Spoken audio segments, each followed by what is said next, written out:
네, 2023년 진짜 이제 며칠 안 남았습니다. 마지막 주가 지나가고 있고요. 오늘은 그 마지막 화요일입니다. 그렇기 때문에 2024년 대전망이라는 기조에 맞춰서 오늘 김장렬의 업사이드 진행해 보도록 하겠습니다. 유니스토리 자산운용 김장렬 투자전략본부장 오셨습니다. 안녕하십니까? 안녕하세요. 네, 안녕하십니까. 자, 일단 올해를 좀 정리하고 네. 내년에 대해서 전망을 좀 얘기를 해봐야 되는데 아무래도 미국 주식에 투자하신 분들이나 한국 주식에 투자하시는 분들도 다 아는 얘기일 겁니다. 올해는 네. M7이 아주 화려했다라고 볼 수 있을 것 같아요. 큰 틀에서 M7에 대해서 좀 어떻게 보셨는지 총평을 한번 들어볼 수 있을까요? 네네. M7 미국의 대표 빅텍이죠, 그렇죠? 대한민국에도 엄청난 영향을 주었고 무엇보다 주가가 워낙 많이 올라가지고 S&P 500든 나스닥이건 M7이 했는데 M7은 크게 테슬라를 빼놓고는 사실은 일반적인 전통적인 빅텍이라고 할 수 있는 거죠. 근데 주가가 평균적으로 합해서 거의 한 70% 이상 올랐다고 하는데 일단은 일본, 중국, 프랑스 이런 거 합해봤자 M7에 못 미치는 거니까 엄청난 거죠. 근데 기저를 아셔야 될 것 같아요. 결론적으로는 올해의 그 엄청난 상승률이 내년도에는 24년도에는 그 정도 상승은 아닐 수도 있다고 하지만은 그래도 시장을 리드할 거라는 것은 제가 보기에는 크게 변화가 없을 것 같아요. 일단은 올해는 경제 성장이 좋았죠. 사실 23년도 들어오는 시점부터 경제가 침체될 것이라는 사람들의 예측이 거의 80%였는데 결국은 침체 없이 넘어갔잖아요. 그래서 경제 침체가 전혀 없었고 그 다음에 혁신이 중요하다 보니까 생산성을 리드하는 AI 중심으로 해가지고 M7이 이제 달렸다라고 말씀을 드릴 수 있겠고 비록 가장 좀 변동이 심했던 것 중에 하나는 그 테슬라라고 하는 것은 전기차의 변동성이 있었지만 그것을 제외하면은 테슬라를 제외하고 나머지 주식들은 사실은 그러니까 발표되는 실적들이요 예상을 다 비트했어요. 그러니까 실적이 예상에 부합하거나 그 이상으로 나오면서 혁신에 대한 어떤 열망을 내러티브로 흡수되고 또 하나 경기가 침체가 되지 않았기 때문에 당연히 이 3박자가 맞아 떨어지니까 M7 중심으로 주가가 갈 수밖에 없었던 것이라고 말씀을 드릴 수 있겠고요. 우리가 생각하는 것만큼 또 M7의 전통적인 강자였던 애플이 주가가 엄청 이상한 거 아니에요. 그렇죠. 애플도 거의 이제 신고가에서 갔거든요. 그나마 적게 간 것이 애플인데 50% 가까이 주가가 올랐고 엔비디아는 말할 것도 없이 올란 거죠. 그러니까 엔비디아가 최근에 좀 주춤했던 거는 고점에서 주춤했던 많이 올랐기 때문에 그렇거든요. 그렇죠. 3배에서 예. 올랐으니까. 그러니까 통쳤을 때 70% 이상의 그 상승률을 올렸다는 거. 그 다음에 S&P 500에서 M7을 빼면은 사실 EPS 그로스는 거의 미미했다는 측면에서 본다면은 내년도에도 경기 침체가 온다고 하면 말이죠. 경기 침체가 오면은 한 번 정도 M7도 지난번 말씀드린 것처럼 주가는 조정이 있을 수 있습니다. 하지만은 기조적으로 봤을 때는 다른 섹터보다는 아웃퍼폼, 상대적으로 이제 주가의 수익률은 덜 빠지거나 조금 더 오르거나 이렇게 될 수 있기 때문에 올해만큼은 엄청난 건 아니더라도 기조는 상승세로 시장을 이끌어갈 것이라고 하는 데는 큰 무리한 포캐스트가 아닐 것으로 보여집니다. 좋습니다. M7 올해 많이 올랐다는 거 다들 잘 알고 계시는 사실이고요. 결국에는 내년에도 이 흐름을 이어갈 수 있을까가 좀 중요한 부분이잖아요. 근데 그에 대해서 말씀해 주신 대로 경기 침체가 온다면 좀 주춤할 수는 있겠지만 그래도 신사업에 대한 AI라는 신기술에 대한 열망 이런 것들을 감안했을 때 내년 역시 M7을 좀 주목해야 되는 이유는 충분했던 것 같습니다. 그래서 이 질문을 좀 먼저 드려볼게요. 내년에 M7에 대한 전망을 본부장님께서 좀 어떻게 보시는지 구체적으로 좀 얘기를 들어볼 수 있을까요? 네, 종목적으로 본다면은 많이 올랐던 것 중에서 AI를 이끌고 가는 주식이 계속적으로 갈 것 같은데 가장 큰 거는 마이크로소프트하고 구글이죠. 둘이 이제 경쟁하고 있잖아요. 마이크로소프트, 구글은 AI, 제너러티브 AI에서 이제는 온디바이스 AI를 간다 하지만은 그렇다 하더라도 제너러티브 AI 중심의 AI 드라이브가 반복될 수밖에 없거든요. 그래서 마이크로소프트하고 구글은 전통적으로 실적 대비했을 때 아웃퍼폼을 계속하고 있는데 밸류에이션상도 그렇게 비싼 건 아니에요. 절대적인 측면에서는 30배 정도 넘기 때문에 비싸다고 보일 수 있겠지만 그 성장 잠재를 봤을 때는 마이크로소프트와 구글이 계속 리드를 할 가능성이 높고요. 뭐 최근에 나온 제미나이가 여러 가지 잡음이 있습니다만은 그런 잡음에 불과하다고 저는 개인적으로 봅니다. 그 다음에 그걸 쫓아갈 수 있는 거는 사실은 마이크로소프트하고 구글 다음에는 메타가 조금 변수입니다. 메타는 마이크로소프트, 구글하고 다른 건 뭐죠? 오픈 시스템이거든요. 예. 그러니까 그거에 대해서 그 마이크로소프트라든지 오픈 AI를 견제하는 이 세력이 어떻게 될 것이냐는 그 축의 한 축에 이제 메타가 어떤 식으로 좀 더 구체적으로 나타나느냐 이게 좀 중요한 포인트고요. 주가적인 측면에서는 올해 많이 억눌렸던 상대적으로 그래도 주가는 계속 강세했던 애플이 과연 AI를 탑재한 그 온 디바이스에서 어떠한 면모를 보이느냐는 것도 중요한 것 같아요. 예. 이제는 그 비전 프로라는 제품이 이제는 그 스페이셜 컴퓨팅이라 갖고 올해 그 한번 센세이션 했습니다만 9월 달인가 실질적으로 저가 버전 나오는 것이 내년 한 2분기 정도에는 좀 눈에 보일 거기 때문에 애플의 선전도 한번 주목을 해야 되고요.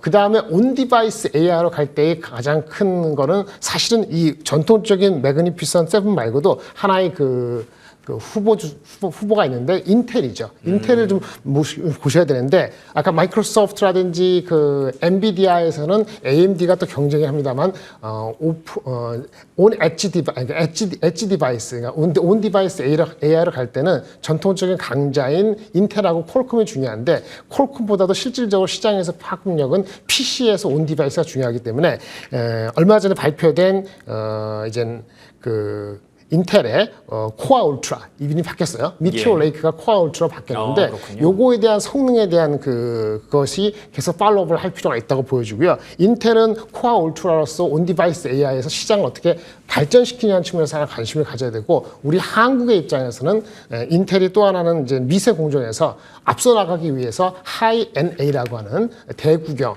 하이 뉴메리컬 애퍼처라는 걸 가서 처음으로 ASML의 가장 어드밴스된 그 이제 노광 장비 EUV를 받아왔다는 측면에서 미세 공정에서 하이 NA 그 다음에 온 디바이스의 코어 울트라를 가지고 있는 인텔도 못지않게 주목을 할 필요가 있다라고 말씀을 드릴 수 있겠어. 전통적으로 마이크로소프트하고 구글은 기장고 그렇죠. 그 다음에 엔비디아가 AMD하고 경쟁 관계도 보시고 맨 마지막으로 온 디바이스의 인텔 이 정도로 아마 좀 추려서 보시면은 좋을 것 같은데 제가 봤을 때는 실적은 예상보다 다 비트할 것으로 보여주고 오히려 실적에 못 미친다고 하면은 오히려 밑에 따라서 받쳐주는 생산력의 측면에서 조금 부대낄 수 있는 엔비디아가 2, 4분기부터 어떻게 실적이 계속 넘버로 비트할 것인지 1, 4분기 괜찮을 것 같거든요. 그래서 올 봄 정도는 큰 변곡점이 있을 것 같다. 이렇게 예측할 수 있겠습니다. 알겠습니다. 결국에는 돌고 돌아서 AI가 시장의 중심이 될 수밖에 없는 그런 상황을 정리해 주셨고요.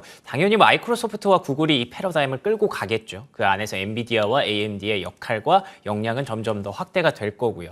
거기에 플러스 알파로 얘기를 하자면 온 디바이스 AI 중심의 인텔을 좀 주목해야 할 필요가 있다라고 쭉 정리해 주셨는데 아무래도 뭐 AI 관련주 얘기를 하자면 반도체주를 얘기를 안 할 수가 없을 것 같아요. 그렇죠. 그래서 또 메모리 쪽에서 최근에 마이크론 테크놀로지가 실적을 발표를 했지 않습니까? 네네네. 뭔가 좀 변곡점을 만들고 있는 것 같은데 반도체 쪽에서 올 한 해 어떤 흐름을 보였는지 총평 한번 부탁드릴게요. 올해 내내 그 반도체는 재고하고 싸움이었죠. 그렇죠. 재고하고 싸움이었고 9월 달까지 그러니까 3분기까지는 4분기 들어오기 전까지는 반도체 가격이 오르지 않았어요. 반도체 가격은 계속 하락했고 재고하고 싸움이었고 그것은 전통적으로 PC하고 스마트폰이 너무 안 좋았기 때문이거든요. 근데 지난 겨울에 들어가면서 가을부터 지금 9월, 10월, 11월, 12월인데 바닥을 치기 시작한 게 보이면서 반도체 가격이 오르기 시작했습니다.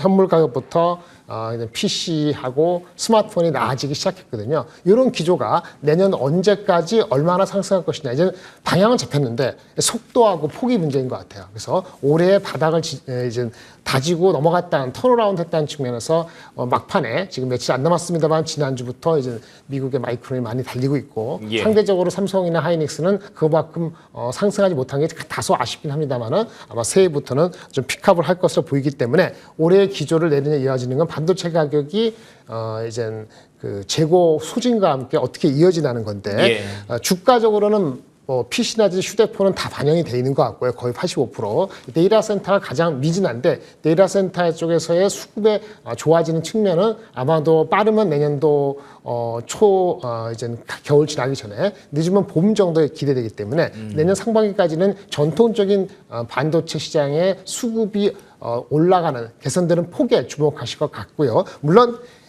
말씀드린 마이크론 같은 회사가 삼성이나 하이닉스보다 좀 뒤져져 있는 그렇죠. HBM, AI 쪽에서의 얼마나 선전을 할 것인지도 하나의 변수로서 보실 필요가 있는데 그 변수의 좀 판가름은 연초보다는 조금 더 지나고 나서 봄 정도의 판결이 될 것 같습니다.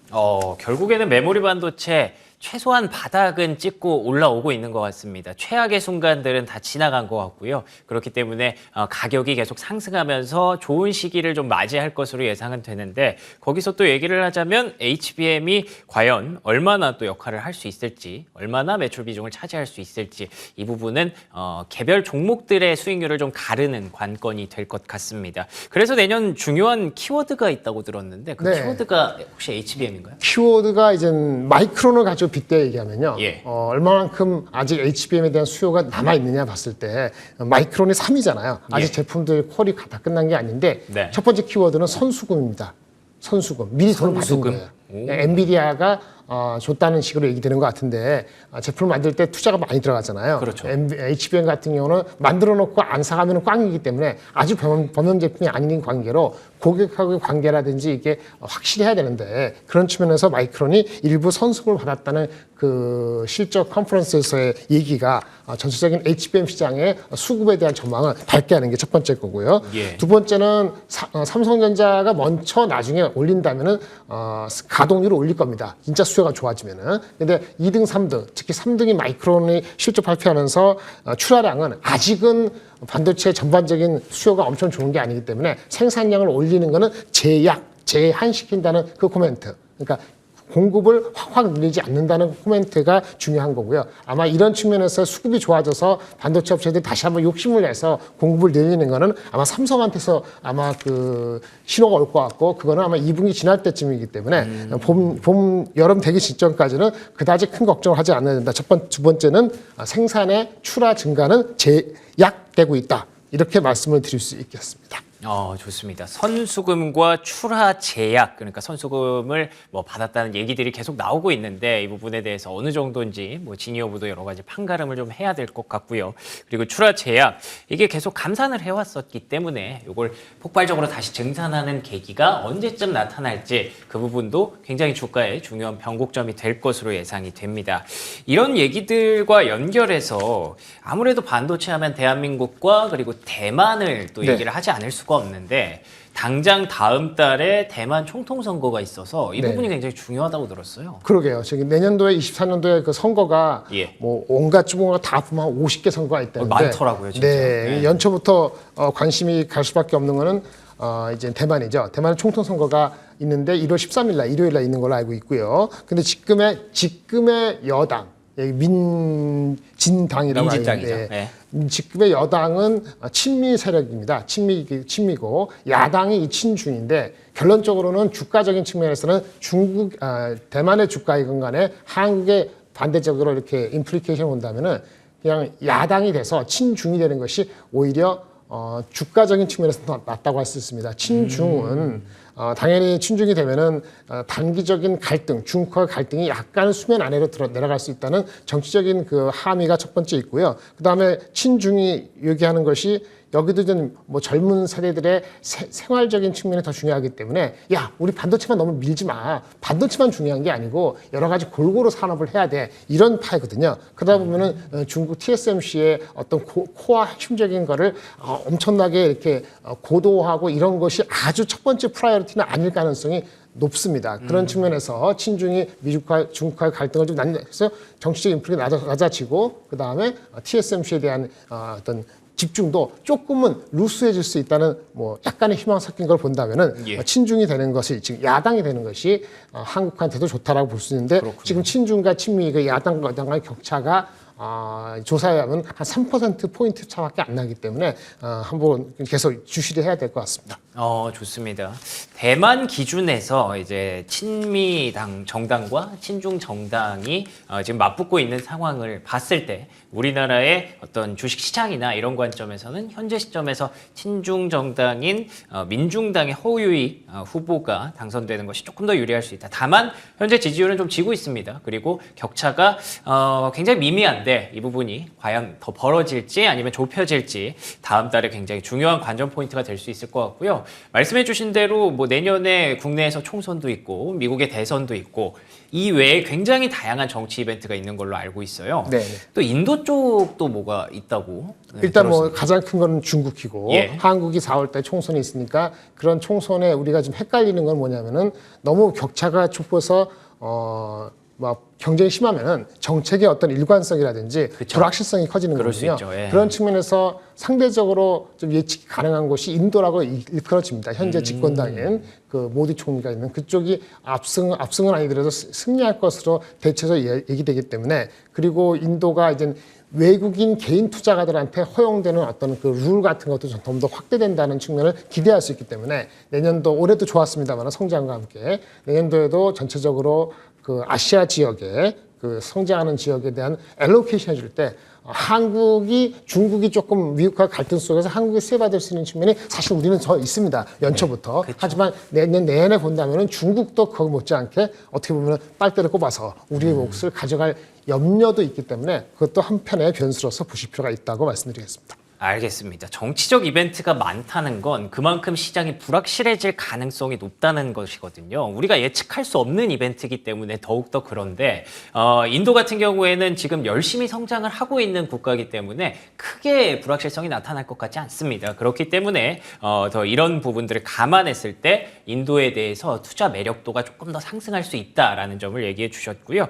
결론적으로는 내년은 국가로 따지면 인도 그리고 섹터로 따지면 AI와 반도체가 될 것 같은데 반도체 얘기를 한 김에 그래도 삼성전자, SK하이닉스 얘기를 좀 안 하고 넘어가면 아쉬울 것 같아서 네, 아쉽죠. 예, 간단하게 네. 투자 포인트라든지 상대적인 매력도라든지 이런 부분들 짚어주시면 좋을 것 같아요. 네, 상대적인 매력도는 삼성하고 하이닉스하고 이제 비슷해진 것 같아요. 왜냐하면은 하이닉스가 내다른 거는 HBM 때문이었고, 근데 삼성전자가 하이닉스 내다른 건 삼성전자가 픽업을 하기 위해서 노력하고 있는 엔비디아 관계가 슬금슬금 나오는 것이 뭔가 진행되고 있다고 여겨지는 소식들이 있기 때문에 뉴스가 계속 나오더라고요. 네네. 그것이 네. 아니땐 굴뚝 연기 나는 법이 아니기 때문에 그런 기대감이 있어서 현재 말씀드린 이 시점에 삼성이나 하이닉스 나왔을 때 어디가 앞선다고 볼 수는 없습니다. 제가 말씀드릴 수 있는 건 마이크론이라든지 다른 회사보다도 우리나라의 대한민국에 로케이션 된 관계로 디스카운트 받고 있는 거 맞거든요. 내년도에는 아마도 그 차이를 많이 좁힐 수 있다고 보여지는 것이 반도체가 아까 말씀드린 PC 휴대폰 말고 다른 데이터 센터까지 회복된다는 걸 확인이 되면은 같은 이익에 대해서 과거와 대비했을 때 뭐 24년도 이익이 얼마다 했을 때 같은 이익이라 해도 밸류에이션에 대한 배수가 좀 더 높아질 가능성이 있습니다. 왜? 내년도 한 2, 4분기 정도 그런 게 확인이 되면은 25년 넘버를 당겨서 반영할 가능성이기 때문에 밸류에이션에 대한 부담을 지나치게 느낄 필요는 없다. 최소한 내년도 봄 들어갈 때까지는 그렇다라고 보시고요. 예. 그 확인되는 시점부터는 좀 조심할 필요가 있다라고 생각이 들어서 지금은 좀 스몰 캡에 대한 거하고 대형주가 본다면은 대형주가 뒤지지 않는다 오히려 이렇게 말씀을 드릴 수 있겠습니다. 좋습니다. 이 반도체 투자가 상당히 좀 쉬워 보이지만 어려운 게 이게 올라가고 있을 때는 그 고점이 어딘지 예측하기가 쉽지 않거든요. 그렇기 때문에 이제는 좋아질 때는 오히려 또 그 부분을 걱정할 필요가 있는 건데 말씀해 주신 대로 내년 봄까지는 나쁘지 않을 것이다 라고 해주시니까 또 그때쯤에 또 혹시 흔들림이 좀 있으면 한번 점검을 받아보는 걸로 하죠.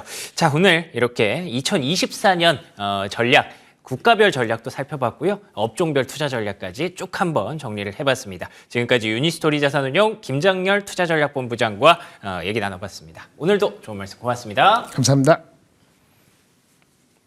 네, 화요일 굿모닝 글로벌 여기서 마무리하겠습니다. 저희는 내일 아침 5시 55분에 돌아옵니다. 이어지는 출발 성공 투자 역시 MTN 머니투데이 방송과 계속해서 함께해 주시기 바랍니다. 시청해 주신 여러분 고맙습니다.